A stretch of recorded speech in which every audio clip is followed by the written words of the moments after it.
तो आइए शुरुआत करते हैं हमास और इजराइल के बीच हुए सीज फायर से, जिसके लिए पिछले कई महीनों से अमेरिका कोशिश कर रहा था। लगातार बातचीत हो रही थी, मगर जब ट्रंप ने अपने स्पेशल दूत को दोहा भेजा और बाद में हमास को चेतावनी दी, तब हमास नरम पड़ा और सीज फायर की सहमति बन गई। सीज फायर के बाद उम्मीद की जा रही है कि गाजा के हालात ठीक होंगे, लोगों को भोजन और बुनियादी सुविधाएं मिल पाएंगी। खुशी की लहर इजराइल में भी है, क्योंकि हमास के कैद में मौजूद बंधकों की वापसी तय हो गई है। रिपोर्ट देखिए।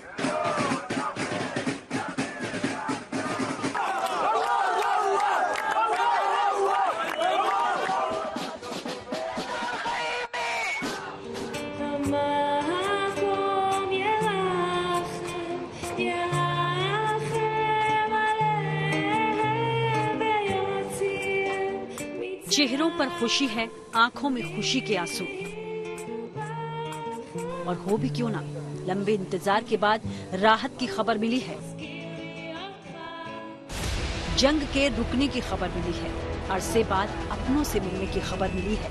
वो अपने जो 15 महीनों से हमास के कैद में हैं और जो भीषण लड़ाई के बीच किसी तरह बच गए हैं, अब उनकी घर वापसी का रास्ता खुल गया है, क्योंकि आखिरकार इजराइल और हमास के बीच सीज फायर के लिए सहमति बन गई है। खुशी सिर्फ इजराइल में ही नहीं है, सुकून गाजा को भी मिला है, जो जंग में इस हद तक तबाह हो चुका है कि तबाही के लिए अब कुछ बचा ही नहीं।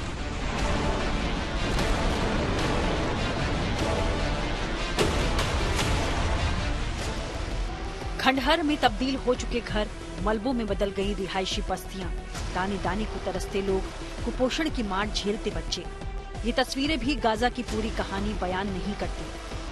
लाखों लोग विस्थापित हुए हैं और 47,000 लोगों को अपनी जान गंवानी पड़ी है। इसलिए सीज फायर की खुशी सही मायनों में जितनी गाजा को है, किसी को नहीं होगी।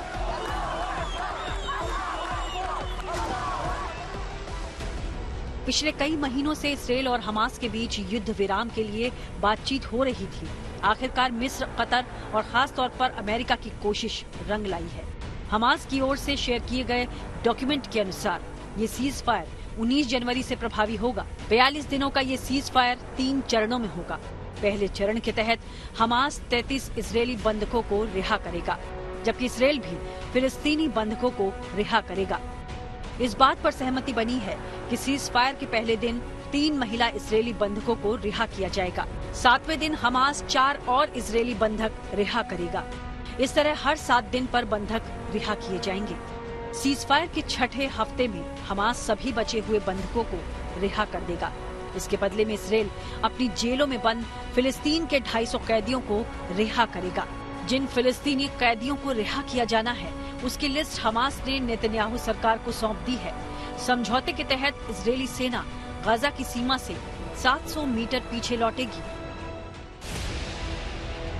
सीज फायर के दूसरे चरण में इजराइल और हमास अपने सैन्य ऑपरेशन को स्थायी तौर पर रोक देंगे। इसके साथ ही गाजा से इजरायली सेना पूरी तरह वापस हो जाएगी। इस वक्त इजरायली सैनिकों का पूरे गाजा पर मिस्र की सरहद तक कंट्रोल है, लेकिन अब उनकी वापसी तय हो गई है। इसके साथ ही तीसरे चरण में इजराइल और हमास दोनों एक दूसरे के मृत नागरिकों के शव सौंपेंगे। हमास पिछले कई महीनों से सीज फायर के लिए तैयार था। अमेरिका भी इसके लिए नेतन्याहू सरकार पर दबाव बना रहा था, मगर बंधकों की रिहाई को लेकर पेच फंसा हुआ था, क्योंकि हमास ने उनकी रिहाई के लिए कुछ शर्तें रखी थी जो इजराइल को मंजूर नहीं थी। मगर हिजबुल्लाह के साथ सीज फायर के बाद गाजा में भी शांति के लिए दबाव बढ़ा। ट्रंप ने मध्य पूर्व के लिए अपना विशेष दूत भेजा और कतर में हो रही बातचीत को रफ्तार मिली। ट्रंप हर हाल में गाजा की लड़ाई खत्म करवाना चाहते थे। ये बात तब साबित हो गई जब कुछ दिन पहले ट्रंप ने सीधे और सख्त लहजे में कह दिया कि उनके शपथ ग्रहण से पहले अगर सीज फायर नहीं हुआ तो मध्य पूर्व में कयामत होगी। If those hostages aren't back, I don't want to hurt your negotiation. If they're not back by the time I get into office, all hell will break out in the Middle East. Trump 20 जनवरी को राष्ट्रपति पद की शपथ लेने वाले हैं। उसके 4 दिन पहले ही समझौता हो गया। इसका फायदा ये होगा कि अक्टूबर 2023 में चल रही लड़ाई रुक जाएगी। 7 अक्टूबर 2023 को हमास ने दक्षिणी इजराइल पर हमला किया था। और 1200 लोगों की हत्या कर दी थी।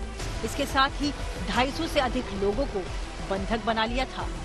इसके बाद इसराइल ने हमास के खिलाफ ऑपरेशन शुरू किया था, जिसने गाजा में बर्बादी की दास्तान लिख दी। गाजा को फिर से आबाद होने में जाने कितना वक्त लगेगा। फिलहाल युद्ध रुकने से फिलिस्तीनी नागरिकों के लिए बेहद जरूरी मानवीय सहायता मिलने लगेगी। उधर 15 महीने से अधिक समय तक कैद में रहने के बाद बंधक इसराइल में अपने परिवार से मिल पाएंगे। इस सीज फायर का क्रेडिट काफी हद तक ट्रंप को दिया जा रहा है, जिन्होंने सोशल मीडिया पोस्ट पर लिखा है, ये ऐतिहासिक समझौता राष्ट्रपति चुनाव में हमारी जीत की वजह से हो पाया। ये डील मेरे प्रशासन की शांति स्थापित करने और अमेरिका और उसके सहयोगियों की सुरक्षा सुनिश्चित करने के प्रयास का सबूत है।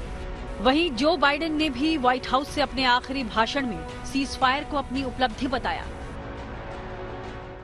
Last, I can announce a ceasefire and a hostage deal has been reached between Israel and Hamas. इसे अमेरिका की कूटनीति कहिए या ट्रंप का दबाव, अच्छी खबर ये है कि हमास और इसराइल दोनों शांति के लिए राजी हो गए हैं। मध्य पूर्व में अमन चैन का दौर लौटने वाला है। Bureau report, good news today.